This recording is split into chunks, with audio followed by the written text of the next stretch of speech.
इंसान नहीं, राक्षस हो तुम, राक्षस। तुम्हें क्या लगता है कि ये सब जो किया है तुम्हें तुम्हारे किए की सजा नहीं मिलेगी? गलत हो तुम भंवर पाटिल, तुम्हें तुम्हारी किए की सजा जरूर मिलेगी। बुराई अच्छाई पर कितनी भी हावी क्यों ना हो जाए, अंत में जीत अच्छाई की होती है।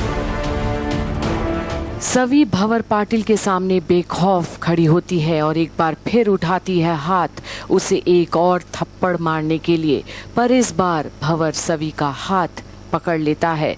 पर तब भी जहां पूरा भोसले परिवार डर जाता है कि ना जाने अब भंवर क्या कर डालेगा सवी का, वहीं सवी उल्टे भंवर के आंखों में आंखें डालकर उसे एक राक्षस बुलाती है और बोलती है कि उसके किए की सजा उसे जरूर मिलेगी। पर भंवर पाटिल तो सवी की इन बातों को सुना ही नहीं जैसा करता है, उल्टे उसे पूछता है कि उसके हाथों में मेहंदी क्यों नहीं लगी है।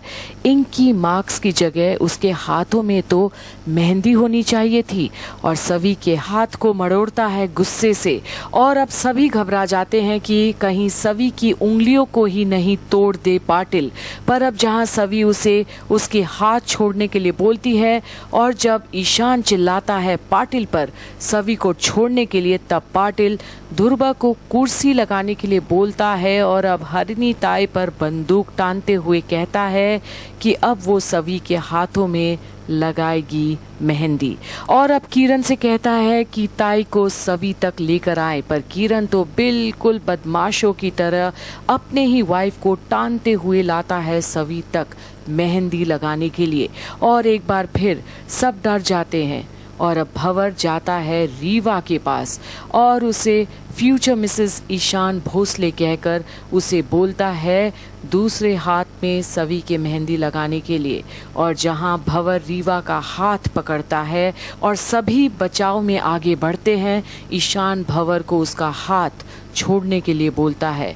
पर अब रीवा जानती है कि कोई फायदा नहीं ऐसे दरिंदे से मुंह लगकर, और जहां धकेलता है भंवर रीवा को और बुलाता है सवी के सौतन उसे, वहीं अब सवी के कदमों में बैठकर मेहंदी लगाने के लिए बोलता है और बैठती है रीवा। और अब जहां भंवर बोलता है कि जब देखो दोनों साथ आ ही जाते हैं, वहीं अब रीवा से कहता है कि अब वो मोटे मोटे अक्षर में भंवर का नाम लिखेगी सवी के हाथों पर। पर अब सवी इनकार करती है भंवर के मुंह पर ही कि वो नाम उसका नहीं लिखवाएगी। पर एक बार और संकी पाटिल जाता है ईशान के ऊपर बंदूक तानने और मजबूर करता है सवी को।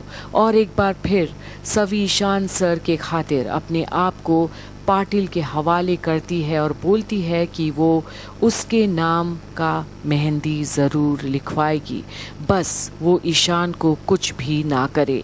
और अब ईशान के मुंह से सिर्फ सवी का नाम निकलता है।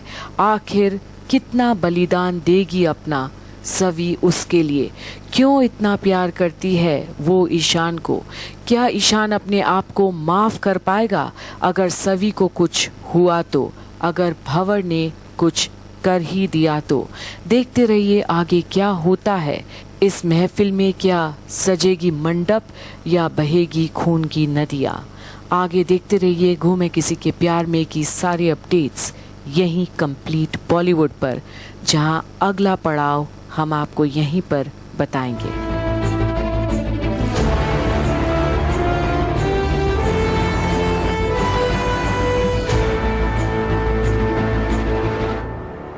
बताइए, लिखेंगी कि नहीं?